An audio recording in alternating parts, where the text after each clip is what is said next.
नमस्कार, मी अविनाश जाधव, मनसे ठाणे पालघर जिल्हाध्यक्ष। मी मागील अनेक दिवसापासून लोढा बिल्डर्स याच्याकडून लोकांच्या होणाऱ्या फसवणुकीच्या बाबतीमध्ये आवाज उठवतोय। मागच्या वेळेला रिक्षावाल्याचा विषय होता आणि त्या रिक्षावाल्याला आमच्या आंदोलनानंतर त्याचे पैसे परत मिळाले। असे अनेक विषय हे लोढाचे आज आमच्याकडे येत आहेत। विविध विषयावर आम्ही तक्रारी देखील करतोय। हे लालजीत यादव आहेत आमच्या ठाण्याचे, हे मिलिटरीमध्ये भारतीय सैन्यामध्ये काम करतात आणि 2020ला त्यांनी लोढाकडे फ्लॅट बुक केला होता। त्यांनी लोढाकडे फ्लॅट बुक केल्याच्या नंतर कोविड आलं आणि कोविड आल्याच्या दरम्यान यांना मिलिटरीतनं तिकडनं सुट्टी मिळाली नाही, त्यामुळे त्यांना इकडे परत यायला मिळालं नाही आणि त्यावेळेला इकडचे रजिस्ट्रेशन ऑफिस देखील बंद होते। सो ना बिल्डिंगचं रजिस्ट्रेशन झालं, ना यांचा फ्लॅट माहिती आहे, ना काही नाही माहिती। त्यांनी 4 लाख रुपये भरले होते आणि ते 4 लाख रुपये आता ज्यांना ते मागायला जातात त्यांना ते सांगतात ते वो इंटरेस्ट पे कट हो गया। कुठला इंटरेस्ट? ना फ्लॅटचं रजिस्ट्रेशन झालं, ना फ्लॅटचं कुठला ताबा मिळाला, ना कुठलं घर दाखवलं, ना काय। कोणी पैसे हवेत उडून टाकले लोढा बिल्डरकडनं। अशा अनेक फसवणुकी गरिबांच्या होत आहेत। त्यातला हा एक मिलिटरी मॅन आहे। मला वाटतं तुम्हाला नीट सांगतो काय घडलं होतं सांगतो। नमस्कार, माझं नाव मास्टर टेक लालजीत यादव आहे। पातेपाडा घोडबंदर ठाण्यामध्ये स्थायिक आहे। जन्मापासून मी तिथंच राहतो।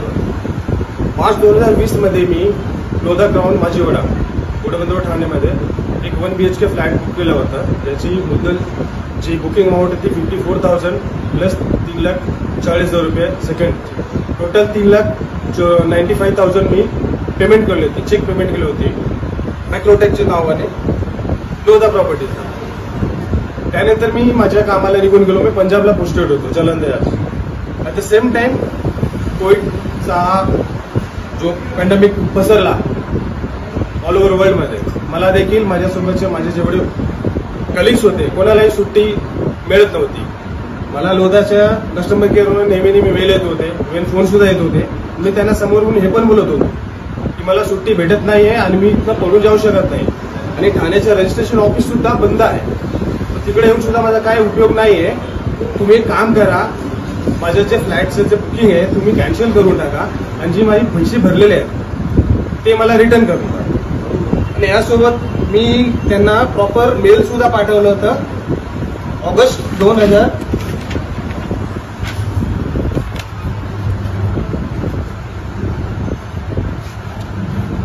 2020 मध्ये मी त्यांना मेल पाठवलं होतं की स्वयंसेवी कंडिशन 2020ला, हे 21 नंतर रिमाइंडर होता माझा। ऑगस्ट 2020 मध्ये पाठवलं होतं आणि त्याची कॉपी सुद्धा यांना मी पाठवली होती की असं माझ्या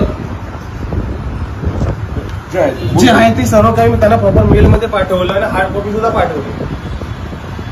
त्यानंतर या लोकांनी मला काही रिप्लाय दिला नाही आणि नोव्हेंबरच्या महिन्यामध्ये माझ्या घरच्या ऍड्रेसवर, माझ्या होम ऍड्रेस मला हार्ड कॉपी पाठवली की तुमचं जे फ्लॅट आहे ते कॅन्सल करा, टर्मिनेट करण्यात येत आहे, अलॉटमेंट तुमचं जे आहे ते कॅन्सल झालंय आणि तुम्हाला काय लिगल ऍक्शन घ्यायचं आहे तर तुम्ही घेऊ शकता। आमची तर्फे जे आहे तुमचे जे पैसे भरले ते 45 केले।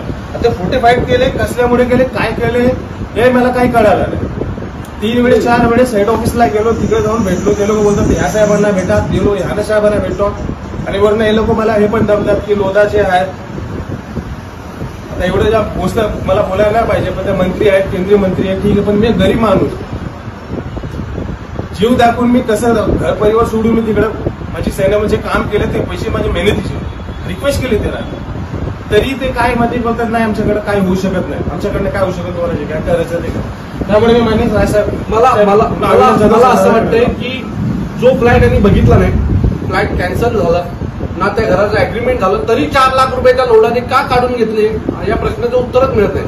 खरं तर रेराचा जो नियम आहे त्याच्यानुसार 2% पैसे कट करून त्यांना त्यांचे पैसे परत करायला हवेत। पण लोढा बिल्डर अशा हजारो लोकांना या महाराष्ट्रातल्या अशा प्रकारे फसवतोय आणि मजा करतोय। मला असं वाटतं की लोढा हे मिनिस्टर आहेत, मी देवेंद्रजी फडणवीस यांना विनंती करीन की अशा माणसांना, अशा जनतेची फसवणूक करणाऱ्या माणसाला तुमच्या मंत्रिमंडळात का ठेवलंय हा प्रश्न आहे। हा तर मिलिटरी मॅन आहे, म्हणजे देशाचं संरक्षण करण्याचं काम हा माणूस करतो। तुम्ही इथे हिंदुत्वाचा झेंडा घेऊन, नारे घेऊन रॅल्या काढता, कसलं हिंदुत्व? बॉर्डरवर उभा राहून काम करणारा हिंदुत्व की इतर रॅल्या काढून लोकांचे पैसे, अशा लोकांचे पैसे जमा करून ते बुडवणं आणि ते खाणं हे तुमचं हिंदुत्व?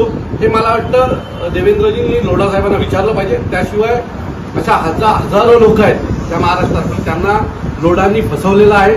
घर स्वस्त अशा स्कीम दाखवणं, अट्रॅक्शन स्कीम दाखवणं आणि त्यातून लोकांची फसवणूक करणं हे काम मागच्या अनेक दिवसापासून लोढा करतात. लोढांनी या मिलिटरी मॅनचे पैसे परत करावेत, नाहीतर यांना सन्माननीय राजसाहेबांकडे घेऊन जाऊन त्यांना न्याय मिळवून देण्याचं काम मी नक्की करेन. धन्यवाद. नवीन घडामोडी पाहण्यासाठी आजच आम्ही मुंबईकर 24 तासला लाईक करा, सबस्क्राईब करा आणि अपडेट रहा.